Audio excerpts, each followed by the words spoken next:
one of the next paintings you tried to do was your self-portrait, and that was a very emotional, difficult challenge, but one that you wanted to see through. Yeah, I called it 10 Eyes because I was really angry. And losing the eyesight, I was just so depressed and so angry. I didn't want to show it to people, so I don't know how much people knew just how devastated I was. I tried not to show it too much, especially to my family, because I mean they were so supportive, but you don't want to drag people down, especially if you love them. But I was just seething, and I thought, well, instead of 2 eyes, I know I have 10 eyes, because I'm using my eyesight to get around, to travel around rooms, to start drawing again. And so and the nice thing about a self-portrait is that you always have the model is always available. Mm-hmm. So you can feel your own face. And I was feeling my face like I did with the Buddha, with other things that I was trying to understand how to take that. Because I used to do a lot of portrait work and trying to pare that down to what I was doing then. And it's a very simplistic drawing of me holding up my fingers. It was wonderful in a way because I was very angry, but I was painting for such long hours that I wasn't thinking about any of my problems. I wasn't thinking about all the stuff that had gone wrong.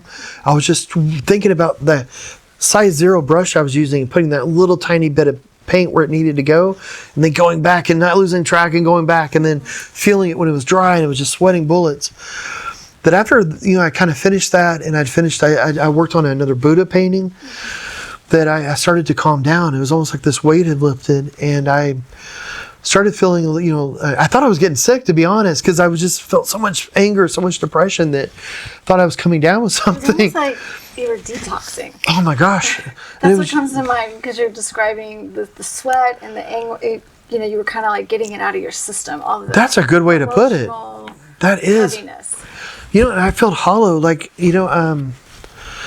hope had left, and I didn't realize that hope actually had a physical presence in this world, but I just had this ache inside of me that I just carried with me, and then it started getting filled up, with the artwork, and I stopped feeling so bad, and I didn't realize it was doing that until there was like some moments where I wasn't thinking about it, or like, I would actually laugh a little bit, and then the way that I would be so obsessed with my painting, and I wouldn't be thinking about anything else. I started being around friends and family, and I was taking that same fixation and being with them. So I was in the moment with them, and I wasn't just depressed, and I wasn't just angry. I was actually enjoying the moments, and those moments started to add up, and would paint even more, believe it or not. And then you were sharing your piece. I did. The first time I thought the story about your unveiling to your parents was really beautiful. Oh man, that. Oh, so yeah. beautiful. I told my mom because they were going to come over to my apartment,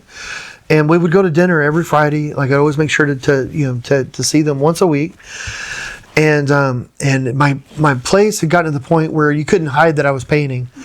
Because there was just paint everywhere. Because paint apparently is really sticky, and so I knew they were coming over, and so I wanted to let them know, And I told Mom that I was, I'm painting now, and Mom, bless her heart, she's always so supportive, and she's like, oh really? But I could hear in her voice, like she was like, oh crap. I'm like, this is because she didn't want to let me down,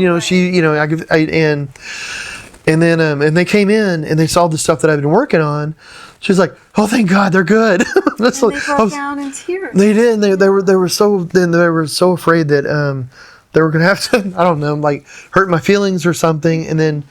But they could see the vision. That it's one of the things about being blind is that people don't know what you know and what you understand. And I think they kind of saw a window that, hey, John's still in there, even though we talked all the time, but it was like they could visually see that I was still in there, and still there, and it was art that connected you back with your parents in a way that perhaps they thought was lost. Yeah, isn't that something? It's beautiful. I love art. I love art. I don't know if you can tell. I love art.